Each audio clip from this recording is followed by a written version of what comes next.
मिनशैतानिर्रजीम बिस्मिल्लाहिर्रहमानिर्रहीम। अस्सलाम वालेकुम डियर स्टूडेंट्स, कैसे हैं आप? देख रहे हैं अपना YouTube channel learn with Mudassar. आगाज़ इस दुआ के साथ, रब्बे ज़िदनी इल्मा, ए मेरे रब मेरे इल्म में इज़ाफ़ा फरमा। डियर स्टूडेंट्स, हमारी 10th क्लास की फ़िज़िक्स का चैप्टर नंबर 10 उसकी न्यूमेरिकल्स कंटिन्यू है।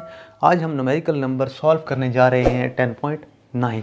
इस 10.9 की स्टेटमेंट यानी क्वेश्चन मैं आपको पढ़ के बताता हूँ, उसके बाद हम इसके सोल्यूशन की तरफ जाएंगे। क्वेश्चन क्या है जी? At one end of a ripple tank, एक रिपल टैंक है, ये पिक्चर में आप सामने देख सकते हैं। इसे पिछले न्यूमेरिकल में भी हमने आपको दिखाया था। 80 सेंटीमीटर अक्रॉस एक रिपल टैंक है, यानी उसकी जो लेंथ बनती है वो 80 सेंटीमीटर है। A 5 hertz vibrator produces waves whose wavelength is 40 millimetre. एक रिपल टैंक है, रिपल टैंक के ऊपर एक वाइब्रेटर है। वो वाइब्रेटर जो है वो उसकी फ्रीक्वेंसी है 5 hertz.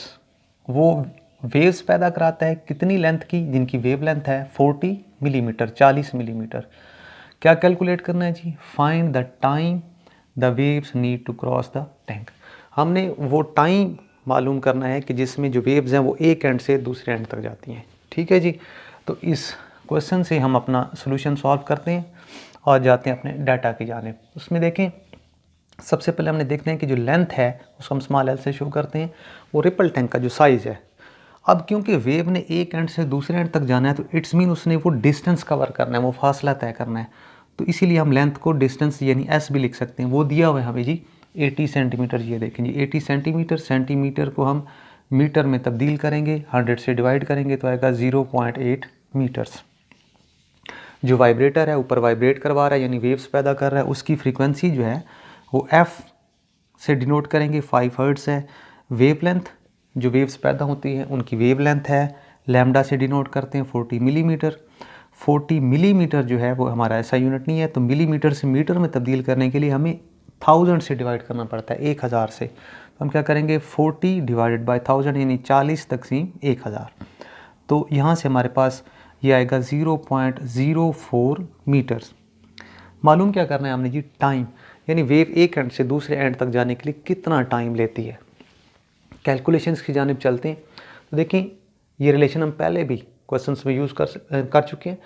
First we find speed.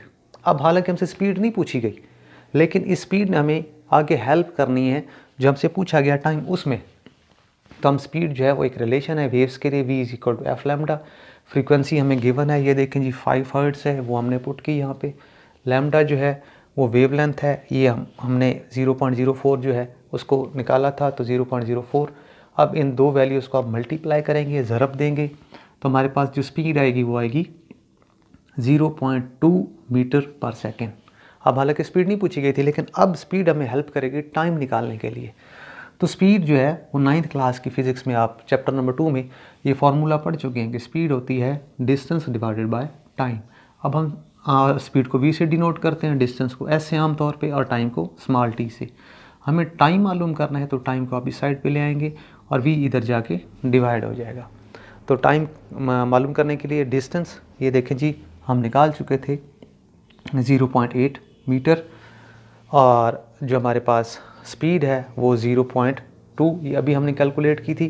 तो इन दो वैल्यूज़ को आप डिवाइड करते हैं तो हमारे पास जो फाइनल आंसर आता है, टाइम जो कि हमसे पूछा गया था, वो आता है 4 सेकेंड्स। तो ये था आज का 10.9 न्यूमेरिकल। डियर स्टूडेंट्स, चलते हैं अपने अगले न्यूमेरिकल की तरफ, और ये हमारे इस चैप्टर का लास्ट न्यूमेरिकल है, न्यूमेरिकल नंबर 10.10। इसकी स्टेटमेंट, इसका क्वेश्चन मैं आपको पढ़ के बताता हूँ।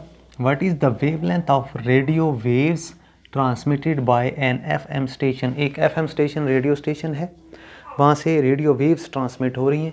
हमने क्या करना है, हमने उनकी वेवलेंथ मालूम करनी है, कैलकुलेट करनी है एट 90 मेगाहर्ट्ज़। और वहाँ से जो वेव्स जनरेट हो रही हैं वो जो हैं वो 90 मेगाहर्ट्ज़ की हैं। ये मेगाहर्ट्ज़ जो है 90 मेगाहर्ट्ज़ इसकी फ्रीक्वेंसी है। और अगर आप ये देखें, मेगा जो है ये हम 9th क्लास का जो चैप्टर नंबर 1 था उसके न्यूमेरिकल्स में हमने आपको प्रीफिक्सेस के न्यूमेरिकल्स समझाए थे, उसमें हमने आपको एक्सप्लेन किया था, उसका लिंक भी आप ऊपर देख सकते हैं। 90 मेगाहर्ट्ज़ और वेयर 1 मेगाहर्ट्ज़, ये मेगा जो है वो 10⁻⁶ होता है। And speed of radio waves is, और जो रेडियो वेव्स की स्पीड है वो है 3 × 10⁸ मीटर पर सेकेंड। टोटल 3 चीज़ें हैं। बड़ा सिंपल सा न्यूमेरिकल है कि हमें वेवलेंथ कैलकुलेट करनी है, यानी हम जब सोल्यूशन में अपने डाटा की जानिब जाते हैं तो हम देखते हैं कि कैलकुलेट क्या करना है हमने, वेवलेंथ लैम्डा। कई न्यूमेरिकल्स हम इस किस्म के कर चुके हैं। फ्रीक्वेंसी एफ 90 मेगाहर्ट्ज़, मेगा होता है 10⁻⁶, यानी 10 की क़ुव्वत नुमा 6 हर्ट्ज़ हो जाएगा। स्पीड जो है वो हमें गिवन है, बताई गई है 3 × 10⁸ या 10⁸ मीटर पर सेकेंड। ये रिलेशन कई न्यूमेरिकल्स में हम यूज़ कर चुके हैं, v = f लैम्डा वाला।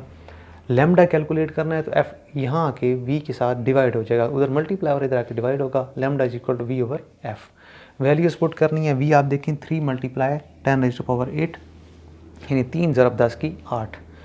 f फ्रीक्वेंसी ये है 90 × 10⁻⁶, ये वैल्यू पुट की। अब 3 को हम 90 से डिवाइड कर देंगे तो ये 3 1 = 3 और 3 3 = 9 और ये 0 1/30 आ जाएगा। पावर्स को हम आपस में सॉल्व कर लेते हैं। ये 10⁻⁶ ऊपर जाएगा तो इसकी पावर नेगेटिव हो जाएगी। बेस सेम हो, ये भी हमने 9th क्लास के न्यूमेरिकल्स में आपको बताया, बेस सेम हो तो पावर्स ऐड होती हैं।